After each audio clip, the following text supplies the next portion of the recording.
Saya pengen memulai video ini dengan sebuah kaidah penting ya. In kunta naqilan fasihatu wa in kunta mudda'iyan fadalilu. Jika kamu menukil sebuah redaksi maka harus sahih kutipannya, dan jika kamu jadi penggugat maka wajib menyodorkan dalilnya. Maksudnya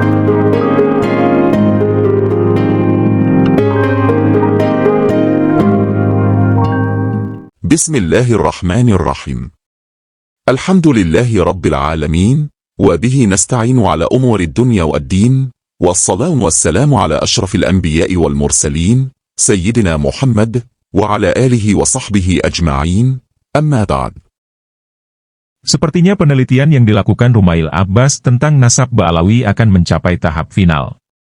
Data manuskrip sezaman tentang tokoh-tokoh penting Ba'alawi seperti Imam Ahmad Al-Muhajir, Ubaidillah, Imam Shohib Mirbat, dan Imam Faqih Al-Muqaddam, sudah dikantonginya.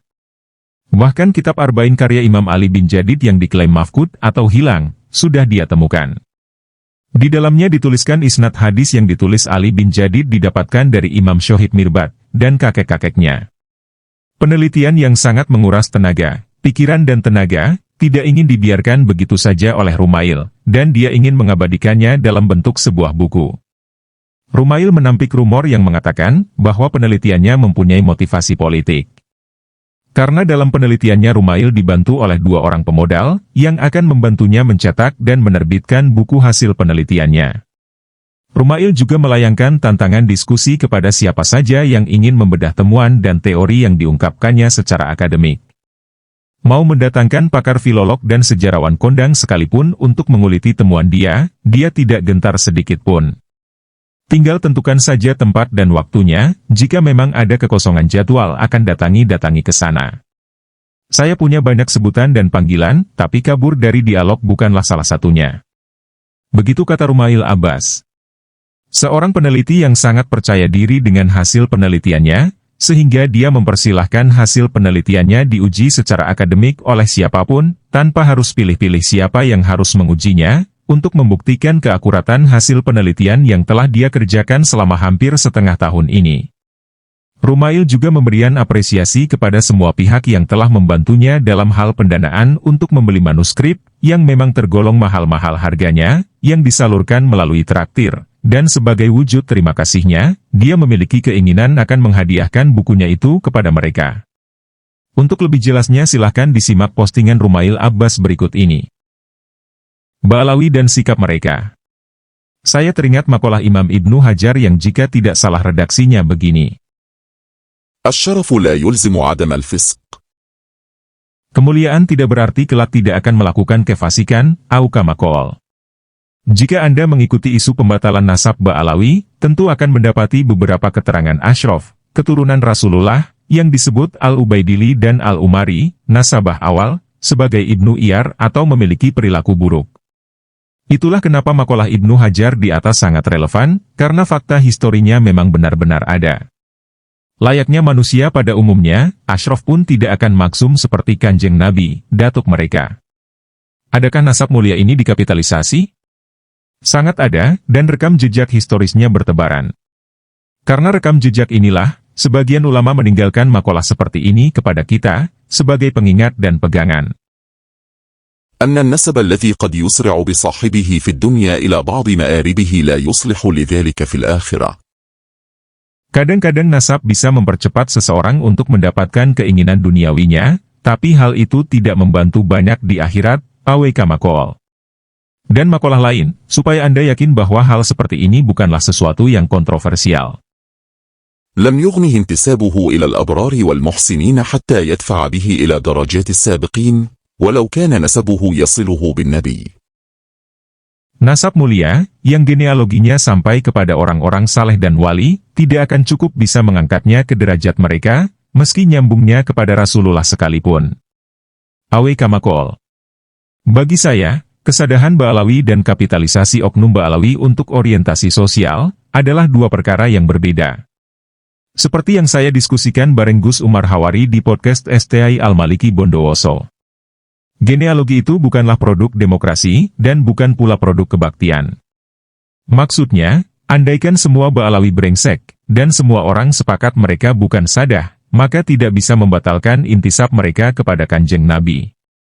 Begitupun, meski semua Ba'alawi baik kepada semua umat manusia, tidak lantas membuat kesadahan dan intisabnya kepada Kanjeng Nabi menjadi lebih sahih berkat ini.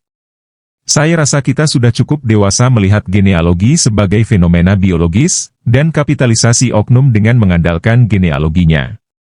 Karena kedua hal ini sangatlah berbeda. Saya sudah menemukan bukti sezaman Imam Ahmad Al-Muhajir, Imam Shohib Mirbad, dan Imam Faqih Al-Muqaddam. Bahkan kitab Arba'in karya Imam Ali bin Jadid yang diklaim mafkud, saya pun telah menemukannya. Di antara isnad hadis yang ditulis Ali bin Jadid didapatkan dari Imam Shohib Mirbad, dan kakek-kakeknya.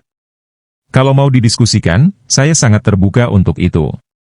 Jika temuan dan teori saya ingin diuji secara akademik, saya pun siap dengan hal itu. Mau mendatangkan pakar filolog dan sejarawan kondang sekalipun untuk menguliti temuan saya tidak gentar sedikit pun. Tinggal tentukan saja tempat dan waktunya, jika memang ada kekosongan jadwal akan saya datangi ke sana. Saya punya banyak sebutan dan panggilan, tapi kabur dari dialog bukanlah salah satunya. Terakhir, mungkin ini sedikit pesan untuk Ba'alawi yang merasa congkak berkat nasabnya, ada kritik dari Imam Ghazali ini. ومن ظن أنه ينجو بتقوى أصله كمن ظن أنه يشبع بأكل أبيه.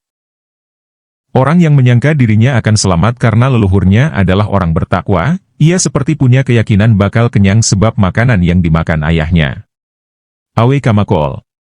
Oh iya, jika ada yang mengira penelitian saya ini punya motivasi politis, saya jawab sekarang. Di bawah ini adalah foto M. Alvin Nur Charoni yang menemani saya ketemu dua orang pemodal. Modal untuk apa? Modal untuk mencetak dan menerbitkan bukulah. Saya tuh pingin balik modal karena belanja manuskrip sebanyak ini tidaklah murah, dan mencarinya pun susah.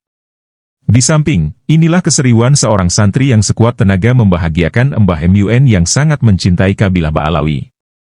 Akhiran, terima kasih kepada semua orang yang mengapresiasi penelitian Ba'alawi yang saya tempuh selama 2-3 bulan ini lewat traktir, https://tr.id/stakov. Saya sudah punya azam, bagi yang mentraktir 2-3 literatur di sana, akan saya kirimi buku saya secara gratis, jika sudah tercetak. Hitung-hitung rasa terima kasih saya untuk semua traktiran yang sangat membantu saya selama ini. Salam hangat, Rumail Abbas.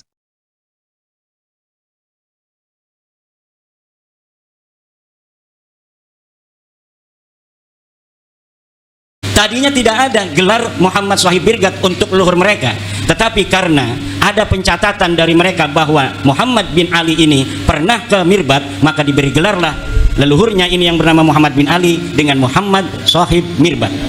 Saya telah membaca kitab-kitab yang berkaitan dengan sejarah Mirbad dan sejarah Dhifar, serta ulama-ulama yang hidup pada sejaman dengan Muhammad bin Ali dalam tanda kutip Shohib Mirbad ini, sama sekali tidak ada yang mencatat di samping kanan dan kirinya seorang ulama bernama Muhammad bin Ali yang digelari kemudian pada abad 9 dengan Shohib Mirbad dari kalangan Ba'alawi. Orang ini bukan hanya tidak bergelar Shohib Mirbad, tetapi juga kehistorisannya sangat dipertanyakan. Bahkan saya berani mengatakan itu adalah fiktif. Orang ini fiktif, tidak ada di Dhifar, tidak ada di Hadramaut, bahkan mungkin tidak ada di dunia acak. Seorang yang bernama Muhammad bin Ali ini. Lalu bagaimana mereka punya leluhur? Ya jelas mereka punya leluhur. Lalu leluhurnya siapa? Ya saya tidak tahu. Apakah namanya Muhammad bin Ali? Ya bisa jadi, tapi yang jelas bukan Muhammad bin Ali yang hari ini kita kenal kesejarahannya sedemikian itu.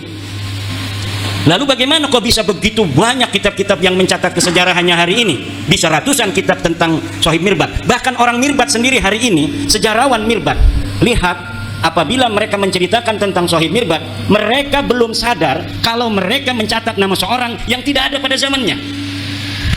Hebatnya ini Muhammad Shohib Mirbad. Dan saya kalau dipertemukan dengan sejarawan Mirbad, sejarawan Dhifar, saya yakin orang Dhifar dan orang Mirbad sejarawannya itu akan langsung sadar kalau sudah bertemu dengan saya.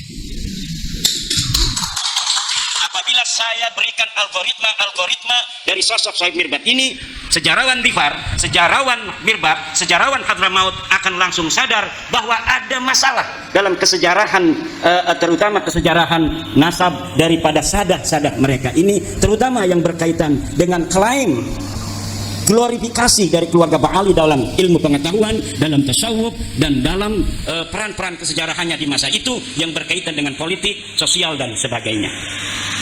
Bahkan saya sekarang sedang mencari orang yang bisa mempertemukan saya dengan para pakar-pakar sejarah di Yaman agar mereka tercerahkan.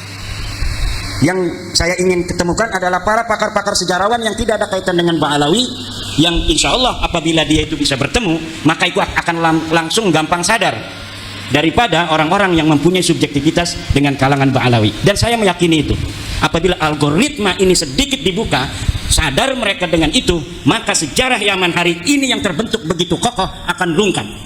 Bukan hanya sejarah nasab Ba'alawi, tapi sejarah Yaman, sejarah Mirbat yang hari ini ada, rungkat semua.